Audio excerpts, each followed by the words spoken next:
কংগ্ৰেছৰ লগত এখন বৈঠক ইতিমধ্যে আমাৰ হৈ গৈছে। অল পাৰ্টিৰ এখন বৈঠক হৈ গৈছে। কালি পৰহি এখন বৈঠক হৈ গ'ল। আকৌ অহা 8 তাৰিখৰ দিনা ভূপেন বৰা, লুৰিণজ্যোতি গগৈ আৰু মই আমি তিনিজনৰ এখন বৈঠক হ'ব। কাইলৈ আমাক মাতিছে। তো কাইলৈ আমি এবাৰ বৈঠক বহিম। আমাৰ কথাটো খুব স্পষ্ট দেই, মই একদম ক্লিয়াৰ কথা কোৱা মানুহ। ভাল পালে বেয়া পালে সকলো সময়তে মই সদায় ক্লিয়াৰ কথা কোৱা মানুহ। নে বিপদৰ সময়ত বেয়া দিনত আমাক ব্যৱহাৰ কৰি ভাল দিন অহাৰ পৰিৱেশ দেখিলে আমাক লাট দিলে আমি কেতিয়াও লগত নাথাকোঁ। আমি আমাৰ স্বাভিমান লগত লৈ থাকিম। আৰু সেইকাৰণে কংগ্ৰেছ দলক অতি স্পষ্টভাৱে জনাই দিব খুজিছোঁ যে উপনিৰ্বাচনত আমি একেলগে খেলিব লাগে আৰু পঞ্চায়ত নিৰ্বাচনো একেলগে খেলিব লাগে আৰু পঞ্চায়ত নিৰ্বাচন উপনিৰ্বাচন খেলি 26লৈকে আমি একেলগে আগবাঢ়িব লাগে।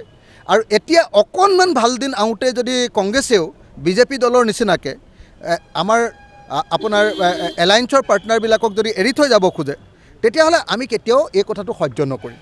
সেইকাৰণে অতি স্পষ্ট, মোৰ ক্ষেত্ৰত লোকঢাক নাই। আমি বিজেপি বিৰোধী, আমি বিজেপিক খেদিম, আমি বিজেপিক হৰুৱাম, তাত আমি দৃঢ় প্ৰতিজ্ঞ। কিন্তু একেটা সময়তে বিজেপিৰ কংগ্ৰেছ দলেও যদি গণতান্ত্ৰিক নীতি নিয়ম মানি নচলে আৰু যদি আমাক হেঁচা মাৰি ধৰি তেওঁলোকৰ দৰকাৰৰ সময়ত আমাক ব্যৱহাৰ কৰে আৰু অদৰকাৰৰ সময়ত আমাক লাট মাৰি দিব খোজে, তেতিয়াহ'লে আমি তেওঁলোকৰ লগত নাই। এই কথাটো স্পষ্টকৈ কৈ দিছোঁ। কংগ্ৰেছৰ লগত এখন বৈঠক ইতিমধ্যে আমাৰ হৈ গৈছে। অল পাৰ্টিৰ এখন বৈঠক হৈ গৈছে। কালি পৰহি এখন বৈঠক হৈ গ'ল। আকৌ অহা 8 তাৰিখৰ দিনা ভূপেন বৰা, লুৰিণজ্যোতি গগৈ আৰু মই আমি তিনিজনৰ এখন বৈঠক হ'ব। কাইলৈ আমাক মাতিছে। তো কাইলৈ আমি এবাৰ বৈঠক বহিম। আমাৰ কথাটো খুব স্পষ্ট দেই, মই একদম ক্লিয়াৰ কথা কোৱা মানুহ। ভাল পালে বেয়া পালে সকলো সময়তে মই সদায় ক্লিয়াৰ কথা কোৱা মানুহ। নে বিপদৰ সময়ত বেয়া দিনত আমাক ব্যৱহাৰ কৰি ভাল দিন অহাৰ পৰিৱেশ দেখিলে আমাক লাট দিলে আমি কেতিয়াও লগত নাথাকোঁ। আমি আমাৰ স্বাভিমান লগত লৈ থাকিম। আৰু সেইকাৰণে কংগ্ৰেছ দলক অতি স্পষ্টভাৱে জনাই দিব খুজিছোঁ যে উপনিৰ্বাচনত আমি একেলগে খেলিব লাগে আৰু পঞ্চায়ত নিৰ্বাচনো একেলগে খেলিব লাগে আৰু পঞ্চায়ত নিৰ্বাচন উপনিৰ্বাচন খেলি 26লৈকে আমি একেলগে আগবাঢ়িব লাগে।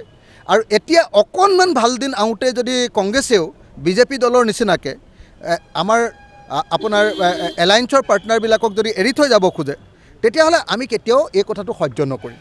সেইকাৰণে অতি স্পষ্ট, মোৰ ক্ষেত্ৰত লোকঢাক নাই।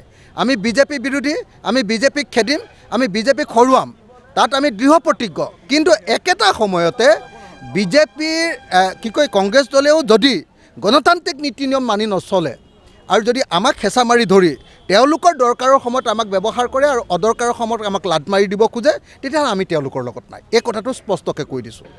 কংগ্ৰেছৰ লগত এখন বৈঠক ইতিমধ্যে আমাৰ হৈ গৈছে। অল পাৰ্টিৰ এখন বৈঠক হৈ গৈছে। কালি পৰহি এখন বৈঠক হৈ গ'ল। আকৌ অহা 8 তাৰিখৰ দিনা ভূপেন বৰা, লুৰিণজ্যোতি গগৈ আৰু মই আমি তিনিজনৰ এখন বৈঠক হ'ব। কাইলৈ আমাক মাতিছে। তো কাইলৈ আমি এবাৰ বৈঠক বহিম।